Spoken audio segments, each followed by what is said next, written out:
Bonjour mes bien-aimés, soyez bénis au nom de Jésus-Christ. Je suis le pasteur Véronique de l'église du Seigneur Jésus-Christ. Dieu m'a mis à cœur de faire la lecture de la parole de Dieu et de donner des explications par rapport à cette lecture. Alléluia. Donc je vais commencer dans Genèse au chapitre 1. Au commencement, Dieu créa le ciel et la terre.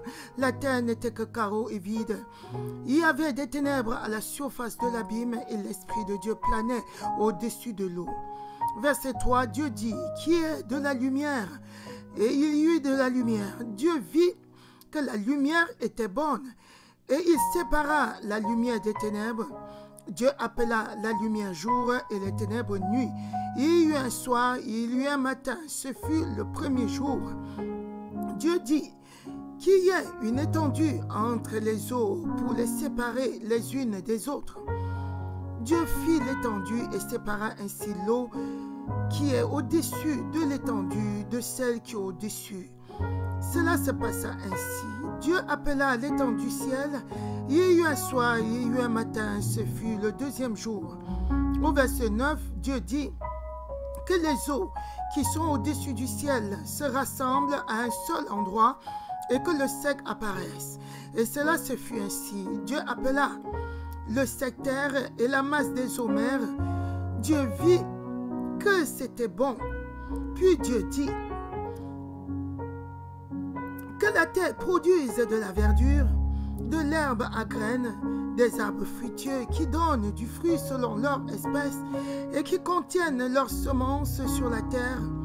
Et cela se passa ainsi. La terre produisit de la verdure, de l'herbe à graines, selon son espèce, et des arbres qui donnent du fruit et contiennent leurs semences selon leur espèce. Dieu vit que c'était bon. Verset 13, il y eut un soir, il y eut un matin. Ce fut le troisième jour. Verset 14, Dieu dit qu'il y ait des luminaires dans l'étendue du ciel pour séparer le jour de la nuit. Ils serviront de signes pour marquer les époques, les jours et les années. Verset 15, ainsi que de luminaires dans l'étendue du ciel pour éclairer la terre. Et cela se passa ainsi. Verset 16, Dieu fit les deux grands luminaires, le plus grand pour présider au jour et le plus petit pour présider à la nuit. Il fut aussi les étoiles. Dieu les plaça dans l'étendue du ciel pour éclairer la terre. Verset 18, pour dominer sur le jour et la nuit et pour séparer la lumière des ténèbres. Dieu vit que c'était bon. Il y eut un soir, il y eut un matin, ce fut le quatrième jour. Verset 20, Dieu dit que l'eau pullule d'animaux vivants et que les oiseaux volent dans le ciel au-dessus de la terre. Verset 21, Dieu créa les grands poissons et tous les animaux vivants capables de se déplacer. L'eau en pullula selon leur espèce. Il créa aussi tous les oiseaux selon leur espèce. Dieu vit que c'était bon. Et il les bénit en disant, reproduisez-vous, devenez nombreux, remplissez les mers, et que les oiseaux se multiplient sur la terre. Il y eut un soir, il y eut un matin, ce fut le cinquième jour. Verset 24, Dieu dit, que la terre produise des animaux vivants selon leur espèce, du bétail, des reptiles et des animaux terrestres selon leur espèce. Et cela se passa ainsi. Verset 25, Dieu fit des animaux terrestres selon leur espèce, le bétail selon son espèce et tous les reptiles de la terre selon leur espèce. Dieu vit que c'était bon. Verset 26, puis Dieu dit, faisons l'homme à notre image, à notre ressemblance, qui domine sur les poissons de la mer, sur les oiseaux du ciel, sur le bétail, sur toute la terre et sur tous les reptiles qui rampent sur la terre. Verset 27. Dieu créa l'homme à son image. Il le créa à l'image de Dieu. Il créa l'homme et la femme. Dieu les bénit et leur dit, reproduisez-vous, devenez nombreux, remplissez la terre et soumettez-la. Dominez sur les poissons de la mer, sur les oiseaux du ciel et sur tout animal qui se déplace sur la terre. Verset 29, Dieu dit aussi, je vous donne toute herbe à graines sur toute la surface de la terre, ainsi que tout arbre portant des fruits avec pépins ou noyaux. Ce sera votre nourriture. Verset 30. À tout animal de la terre, à tout oiseau du ciel, à tout ce qui se déplace sur la terre, à ce qui est animé de vie, je donne toute herbe verte pour nourriture. Et cela se passa ainsi. Verset 31. Dieu regarda tout ce qu'il avait fait. Il constata que c'était très bon.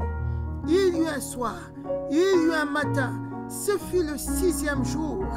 Alléluia. Nous terminons ainsi avec la lecture de Genèse au chapitre 1. Alléluia.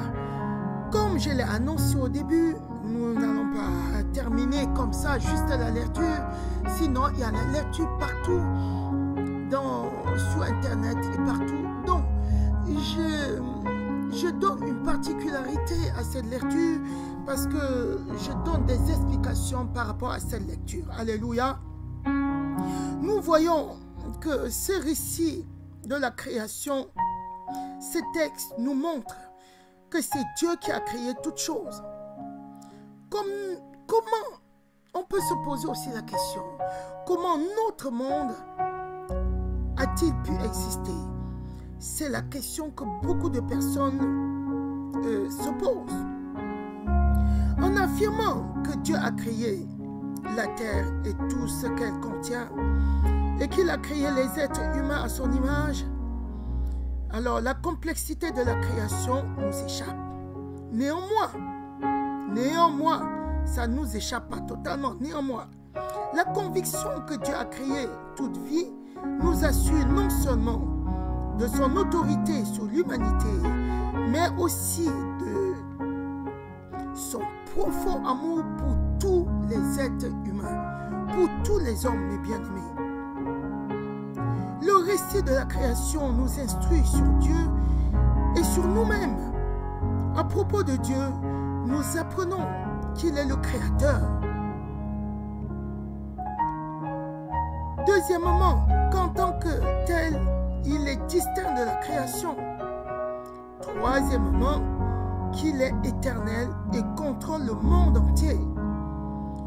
À propos de nous-mêmes, nous apprenons premièrement que nous avons de la valeur aux yeux de Dieu, qu'il a choisi de nous créer. Et deuxièmement, que nous avons plus d'importance que les animaux. Quand on voit le verset 28 de Genèse 1. Comment Dieu a-t-il créé la terre? Grand sujet de débat pour les uns. L'univers est apparu après une explosion soudaine. Pour d'autres, Dieu a démarré le processus, laissant l'univers évoluer durant des milliards d'années. Presque toutes les religions anciennes avancent une explication et chaque savant développe sa propre théorie. Seule la Bible évoque un Dieu suprême, créant le monde par amour et donnant à chaque être humain une place spécifique. Nous ne saurons jamais précisément la manière dont les choses se sont déroulées, mais nous pouvons nous appuyer sur la Bible pour affirmer que c'est Dieu qui a créé le monde. Cette seule certitude donne la valeur et la dignité à tout être humain. Alléluia. La simple affirmation que Dieu a créé le ciel et la terre, c'est déjà difficile à accepter pour l'esprit mondain. La vaste galaxie dans laquelle nous vivons est en train de tourner à l'incroyable vitesse. À cette vitesse hallucinatoire, il lui faut pourtant 200 millions d'années pour faire une rotation rotation. Et il existe plus d'1 milliard de galaxies semblables à la nôtre dans l'univers. Certains scientifiques affirment que le nombre total d'étoiles est égal à l'ensemble des grains de sable de toutes les plages du monde. Pourtant, cet océan complexe d'étoiles qui tourne fonctionne avec un ordre et une efficacité remarquable. Affirmer que l'univers a surgi par hasard ou évolue seul requiert en réalité plus de foi que de croire que Dieu est derrière ces extraordinaires statistiques. Alléluia. Il a vraiment créé un univers merveilleux. Dieu n'avait pas besoin de créer le monde. Il a choisi de le créer. Pourquoi? Pourquoi? Il a choisi par amour. Et l'amour s'exprime mieux s'il y a un être, un objet autre que soi-même à aimer. C'est pour ça que Dieu a créé. Il a décidé de créer quelque chose qu'il va aimer. Il a décidé de créer les êtres humains qu'il a choisi d'aimer. Dieu nous aime, mes bien-aimés. Dieu t'aime, toi qui écoutes cette parole. Dieu t'aime. Dieu t'aime et ne veut pas ta destruction, puisque c'est lui qui t'a créé. Alléluia. Échappons au piège de réduire la création à de simples données scientifiques. Dieu a créé l'univers parce qu'il nous aime chacun individuellement. Alléluia. Se poser la question souvent de savoir qui a créé Dieu, c'est poser la question à l'infini. Ne nous perdons pas dans cette confusion. Alléluia. Dieu existe par lui-même. Ayons la sagesse de ne pas laisser notre faculté de compréhension limitée imposer des limites à l'infini de Dieu. Alléluia. L'affirmation que la terre n'était que chaos et vide pose le cadre du récit de la création qui suit. Les 2e et 3e jours, Dieu donne forme à l'univers. Les 3 jours suivants, il le remplit d'êtres vivants. Les ténèbres sont dispersées. Le 1er jour, quand Dieu créa la lumière. Alléluia. La présentation de l'Esprit de Dieu comme planant à la surface de l'eau évoque l'oiseau qui vole autour de ses petits pour les protéger. L'Esprit de Dieu a été activement impliqué dans la création du monde.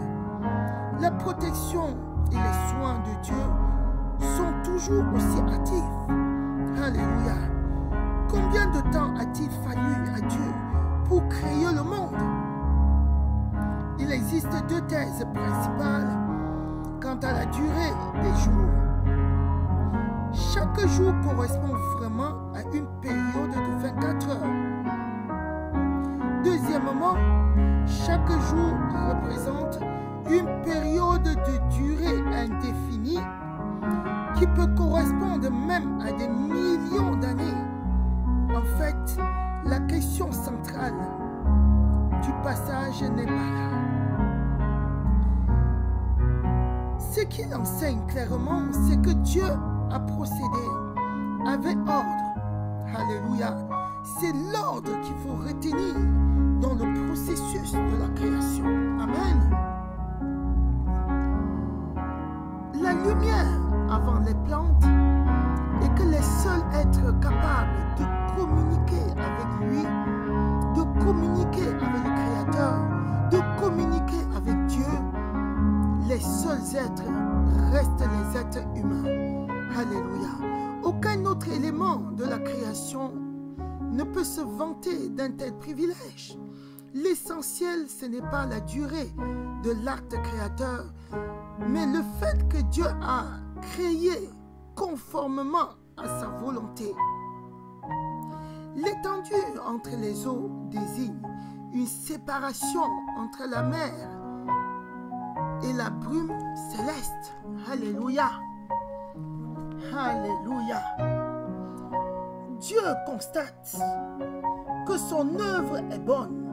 Il y a des personnes, il y a certaines personnes qui se sentent coupables lorsqu'elles prennent plaisir à quelque chose ou lorsqu'elles deviennent heureuses pour un succès.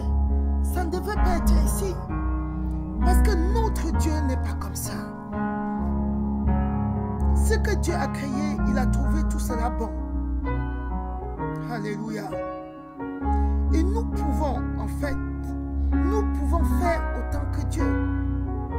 Nous pouvons nous réjouir de ce que nous avons fait. Amen. Ce n'est pas une faute si nous nous réjouissons de ce que nous avons fait, de ce que Dieu nous a rendu capables de faire. Il ne faut pas être dans la culpabilité tout le temps, mes bien-aimés. Dès la création, Dieu n'était pas dans la culpabilité. Amen. Tu peux être dans la joie. Pourquoi Dieu utilise-t-il la forme plurielle lorsqu'il dit « faisons l'homme à notre image » ? Premièrement, il peut s'agir d'un pluriel de majesté, tel qu'employé par les rois dans le temps, nous. Alors que c'est un pluriel singulier, il peut aussi s'agir d'une allusion à la Trinité. Il est Père, Fils et Saint-Esprit. C'est la Trinité.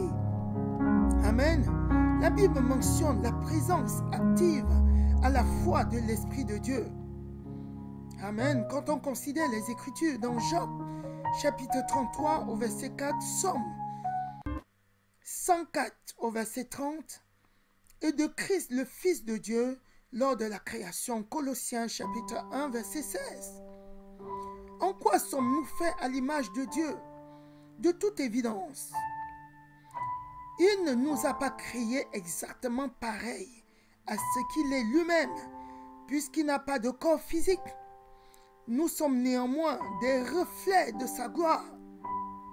L'image de Dieu concerne notre raison, notre créativité, notre faculté de parler et notre volonté, que notre être reflète totalement ce que Dieu est réellement. Alléluia. Amen. Aussi, nous pouvons refléter sa personne par notre amour, notre patience, notre capacité à pardonner, notre bonté, notre fidélité.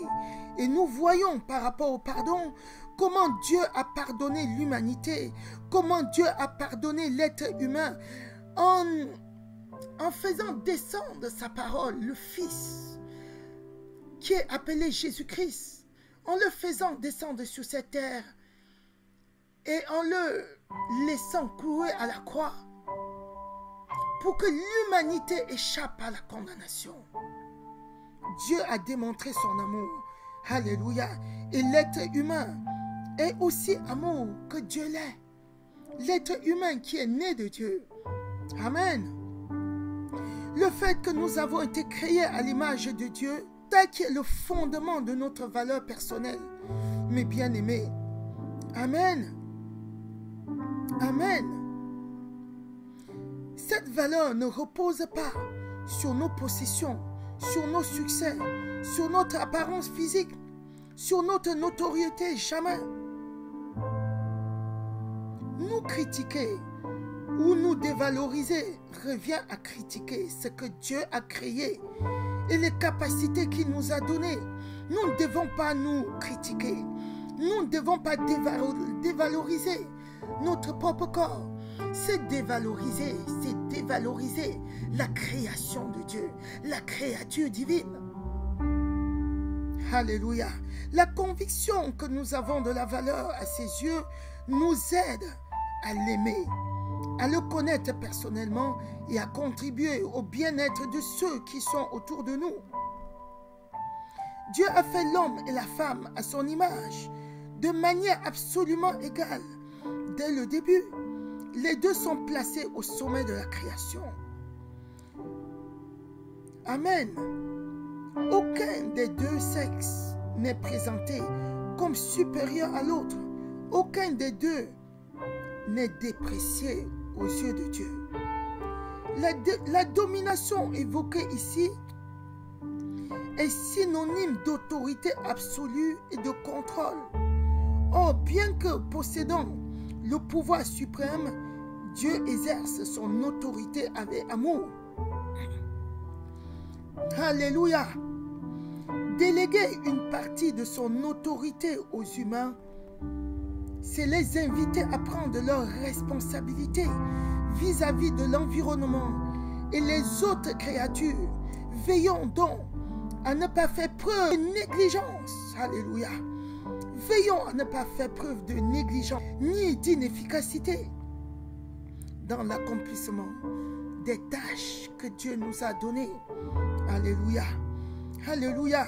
Quand Dieu a créé le monde, il l'a fait de façon